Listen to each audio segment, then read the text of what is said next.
Halo semuanya, perkenalkan nama saya Aci Jeno Saputra dengan NPM A1E04010. Di sini saya akan menjelaskan tentang percobaan gerak harmonik sederhana osilasi pegas. Nah, sebelumnya apa itu gerak harmonik sederhana? Gerak harmonik sederhana adalah gerak bolak-balik secara periodik di sekitar titik keseimbangan dengan gaya pemulih sebanding dengan simpangan dan arahnya itu menuju ke titik setimbang. Nah, apa itu osilasi pegas?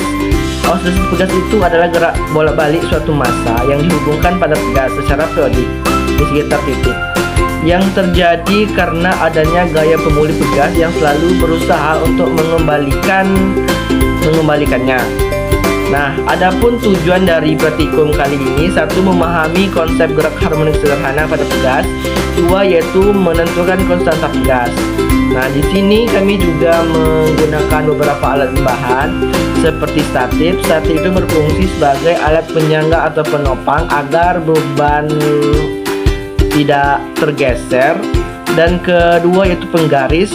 Penggaris itu berfungsi sebagai alat untuk mengukur panjang, jarak atau tinggi, dan pegas yaitu alat berfungsi sebagai sumber gaya pemulih yang akan kita gunakan dalam percobaan. Dan keempat, tabung tempat menaruh beban yaitu tempat untuk menaruh beban saat percobaan. Dan kelima, beban 5 keping yaitu sebagai media kita atau sebagai media kita untuk melakukan pengamatan. Dan keenam itu softbox yaitu berfungsi untuk menghitung waktu atau mengatur waktu. Dan ketujuh itu neraca Ohaus yaitu berfungsi sebagai untuk menghitung massa saat percobaan. Nah, adapun kesimpulan pada percobaan kali ini, berdasarkan hasil praktikum dapat disimpulkan bahwa osilasi pegas itu memenuhi karakteristik gerak harmonis sederhana, yang dimana gaya pemulih yang bekerja pada pegas itu sebanding dengan simpangan dan berlawanan arah terhadap posisi keseimbangan.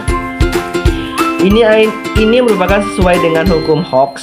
Nah, periode osilasi ini dipengaruhi oleh massa beban dan konstanta pegas, tetapi tidak dipengaruhi oleh besar simpangan selama masih dalam batas elastis pegas.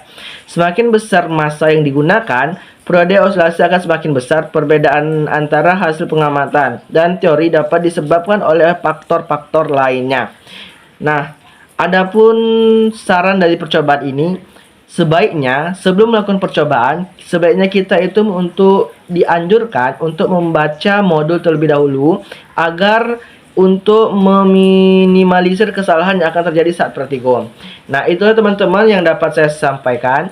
Apabila kekurangan, saya mohon maaf. Kepada Allah saya mohon ampun. Wassalamualaikum warahmatullahi wabarakatuh. Bye bye.